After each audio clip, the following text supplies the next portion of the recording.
yanzu mutum ne za ka ga ya nemi mabukaci ne, ya nemi taimako, amma a zo za a taimaka masa sai an kafa masa kyamara, an ga shi mai taimakon yana tsaye, ga wanda za a taimakawa yana tsaye, ana bashi ana comment cewa ya shiga matsala iri kaza iri kaza, amma ga wannan bawan Allah ya wanda akwai cin zarafi, akwai cin mutunci, baya dacewa. Akwai wanda malamin su za su ba mota amma sai da suka yi bidiyo, mun saya masa mota, wani ya taimaka da kaza, wani ya taimaka. Ban taba ganin wani abu mai muni ba a cikin social media da suka shafi rayuwar mu irin wannan.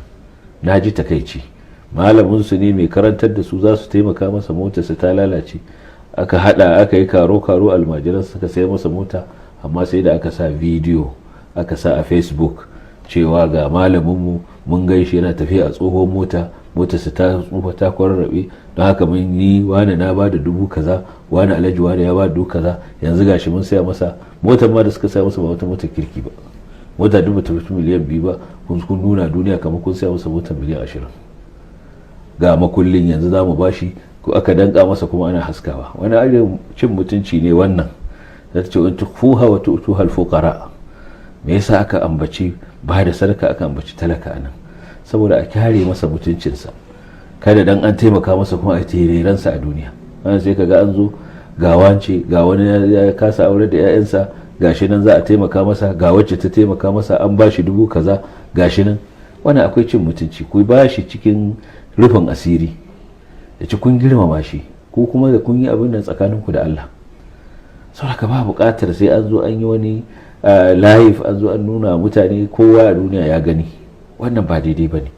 To rayuwar mu ta ko ba irin haka, sai ka ga mutum ya tafi, zai tafi umara, zai tafi hajji, tun a cikin jirgi ya fara hoton kansa. To ga mu alhamdulillahi za mu tafi ɗakin Allah mai ibada.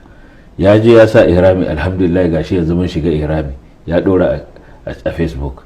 Ya tafi ya yi dawafi, wani dawafi, to alhamdulillah gashi yanzu muna dawafi. Ya gama dawafi, alhamdulillah gashi mun gama dawafi. Har ta kai yanzu addu'a ma yanzu in kai mu sai ka yi Facebook, to na gashi na yi wa wani na addu'a, na yi wa malami na yi wa shugabana, na yi wa ƴaƴana, na yi wa kaza, na yi wa kaza. Wa kake gayawa? Atu'allimuna Allah bi dinikum Allahu ya'lamu ma fi samawati wa ma fil ardi wallahu bi kulli shay'in alim. Yace kuna gayawa Allah addinin ku ne? Annabi sallallahu alaihi wasallam ya magana addu'ar mutum ga dan uwansa an zahril ghaib, ka yawan masa addu'a bai ma san kai ba. Mala'iku ko ma sai su yi maka addu'a, kai ma baka san sun yi ba. Mala'ika zai maka addu'a ba hura maka yake a kunne ce na maka addu'a ba. Mun banda Allah ya bamu labarin mala'iku suna yi wa mu'minai addu'a wa yastaghfirul ladzina tabu rabbana wasi'ta kulli shay'in rahmatan wa ilma. In ba dan Allah ya gaya mana suna yi ba, ba za mu san suna yi ba. To haka ya kamata ibadar mu ta kasance. Bayan Allah na kwarai da labarurkansu suka cika littattafai, siyar alamun nubala, hiliyatul auliya, safwatu safwa, littattafan da aka rubuta tarihin bayan Allah. Ka karanta ka ga yadda ikhlasin su yake. Mutum a ɗakinsa shi da matarsa zai tashi qiyamul layli, ya tashi yayi qiyamul layli, yayi kuka bata san yana yi ba, bata san yayi ba. Gashi gata a kusa da kusa, ya zo zai fita da azumi bakinsa, amma zai fita da sassafe ya ɗauki abin karyawa, ta zata cewa in ya fita karya zai yi, in ya fita ya bada shi sadaka ya yi azumi, sai ya zo lokacin abincin dare ya ci abinci. Ba ta taɓa su ya yi azumi ba. In an tambaye ta ya azumi ba lalle ta ma sani ba. Ta gan shi ya fita da abin karya, shi kuma da ya fita da shi almajiri ya ba a waje, kuma ya tashi dawowa ya zo da dare ya ci abinci. Ba ta ce ya yi azumi ba. Ɗayansu yana kuka saboda tsoron Allah, ya ga wani ya shigo, ya yi sauri ya ɗauki hankici yana face majina, yana cewa mura ta dame shi, yana goggogewa don kai fanci ma kuka yake yi. Ko yana karatun ƙur'ani da ya ji wani ya sallama, ya sauri ya rufe ƙur'anin, kada ma wani abu ya shiga zuciyarsa da zai bata masa ibadarsa. Ɗaya daga cikin almajiran Sheikh Abdulaziz bin Baz, Allah ya ji kansa da rahama, yake faɗa, ya ce akwai ranar da yana masa karatu a cikin hadisa annabi sallallahu alaihi wasallam, biyu ta kan wani hadisi sai ya fashe da kuka.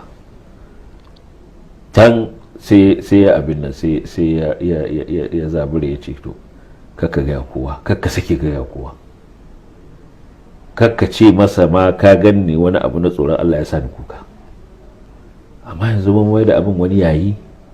Mutum yana ibada yana sawa hoton kansa gashi na ina ibada. Ina ikhlasi yake ana? Ina koyi da magabata na kwarai? Ina koyi da salaf? Kaga wani lokaci wanda yake da alaka da neman ilimi, yake da alaka da karantarwa, shine zaka ga yana irin wannan. Kuma aka tashi ma shi kansa fita umara aka mai da shi kamar ka fita shakatawa, kamar ka fita gurin wajen shakatawa, yawon bude ido. Saboda ka duk inda ka je sai ka yi hoton ka gani na zo guri kaza, yanzu ga mun zo gu kaza, kamar ka fita ka je London ko ka je Paris ko ka je wani guri na bude ido da zaka je yadda yan duniya suke yi a harkar duniya, haka ka mai da harkar ibada. Mutum ya je da matarsa ya ba wani, ka dauke mu a sa Ka'aba background din ya fito bai fito ba, dauke mu lokacin da liman yake kaza, dauke mu a gamu da kaza. Wannan baya dacewa a ce an same shi a cikin harkar ibada. Harkar ibada ana son a yi ta a asirce, a yi samu ikhlasi, saboda haka inda aka ce a bayyana wani abu na ibada, inda aka cewa akwai wata manfa'a babba da za ta bayyana. Amma yanzu har ta an waye gari wa mutum ya yi wa wani addu'a sai ya sa a Facebook cewa na maka addu'a, gani a yanzu ina maka addu'a, ko gani ina karanta Qur'ani, ko gani ina kaza, ko gashi yanzu mun fito sallar juma'a, gashi yanzu za mu shiga juma'a, gashi yanzu. Wa kake gayawa? Wanda kake gaya wannan ba zai baka lada ba a gurinsa kake neman lada ba. Wanda kai kuma dan shi ya alamu sirra wa akhfa, ya san sirri, ya san abin da yafi sirri ma buya, Allah ya san shi. To me kake so kuma ka faɗa cewa kana yi? Saboda haka wannan sai mun gyara shi, kamar yadda muka yi magana akan masu bayyana laifuffuka. Wasu kuma masu bayyana ayyukan alheri su ma suna barna ta inda za su rusa aikinsu ba su sani ba. Saboda haka akwai madakhil na shaidan, hanyoyin da shaidan yake shigo wa mutane.